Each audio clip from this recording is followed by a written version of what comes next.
வணக்கம் நண்பர்களே. இன்றைக்கி டே 21 என்ன நினச்சின்னு பார்த்துட்டு இருந்துடலாமா? காலைல ஏஞ்சிதும் கேப்கட் டவுன்லோட் பண்ணிகிட்டு இருந்தேன் லேப்டாப்பில். சரி நம்மளும் இன்னும் எடிட்டிங்கில் இறங்கலான் இருக்கோம். அதனால் எடிட் பண்ணலான்ட்டு கேப்கட் டவுன்லோட் பண்ண முடியல.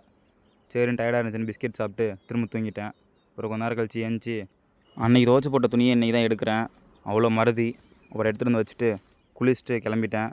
இந்த புக்கு பல நாளாக இங்கே தான் இருக்குது போல். நான் இந்த புக்கு தான் காணுங்கானு வீடு ஃபுல்லாக தேடிட்டு இருந்தேன்.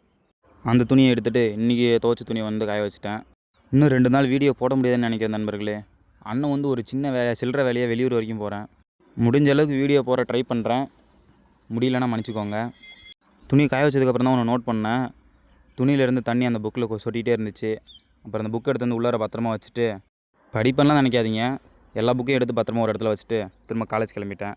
இந்த இடத்துல தான் இன்றைக்கி உட்காந்து எடிட் பண்ணேன். லொக்கேஷன் ரொம்ப நல்லா இருந்துச்சு. காலேஜ் போகிற வழியில் ஒரு காட்டில் இந்த இடம் இருக்குது. அங்கே உள்ளே போய்ட்டு எடிட் பண்ணிட்டு திரும்ப காலேஜுக்கு பஸ் ஸ்டாப்புக்கு போயிட்டேன். கிளாஸுக்கு போனால் நம்ம ஜெகன் ப்ரோ கேமிங் மாவு எடுத்துருந்தார். அதை சாப்பிட்டு திரும்ப லஞ்சுக்கு தோசை எடுத்துருந்தார். நீ சோறு எடுத்துகிட்டு இல்லையான்னு கேட்காதீங்க, நான் எடுத்துகிட்டு வரல. ஜெகன் ப்ரோ கேமிங் நம்பி வந்துட்டேன். திரும்ப கேண்டீன் போனால் நம்ம முத்தண்ணன் வந்திருக்காரு. நம்மளை இன்ஃப்ளூயன்ஸ்னு நம்புற ஒரே ஒரு ஆள் இவர் மட்டும்தான். அதனால் அவருக்கு ஒரு வணக்கத்தை போட்டு லேபுக்கு போயிட்டேன்.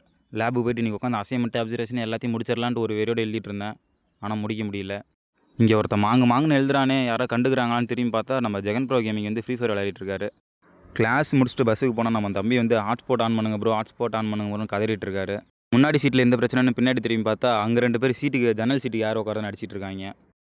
வீட்டில் காய்கறிலாம் இல்லைன்னு சொல்லிட்டு வாங்கலான்ட்டு சந்தைக்கு போனால் அங்கே போனால் கரண்ட் இல்லை. சரி தூக்கிட்டு வந்துடலான்னு பார்த்தேன்.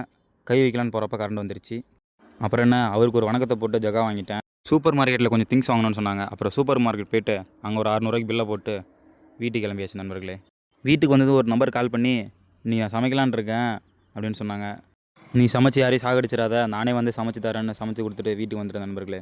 வீட்டுக்கு வந்து பார்த்தா கிட்கேட் ஆட்டே போடலான்ட்டு இருந்தாங்க. அப்புறம் நான் எடுத்து சாப்பிட்டு புதுசாக தொக்கு வாங்கியிருந்தேன். ஏன்னா நான் சமைச்சாதே ஏதோ ஒன்று கோளாறு ஆகிடுதுன்னு சொல்லிட்டு இனிமேல் இந்த மாதிரி ரெடிமேடாக வாங்கி வச்சுட்டேன். இனிமேல் அண்ணா படிக்கலான் இருக்கேன். களத்தில் இறங்கிட்டேன். உட்காந்து கிட்டுன்னு எல்லாத்தையும் எழுதி முடிச்சுட்டு தூங்கிட்டேன். Tata bye bye.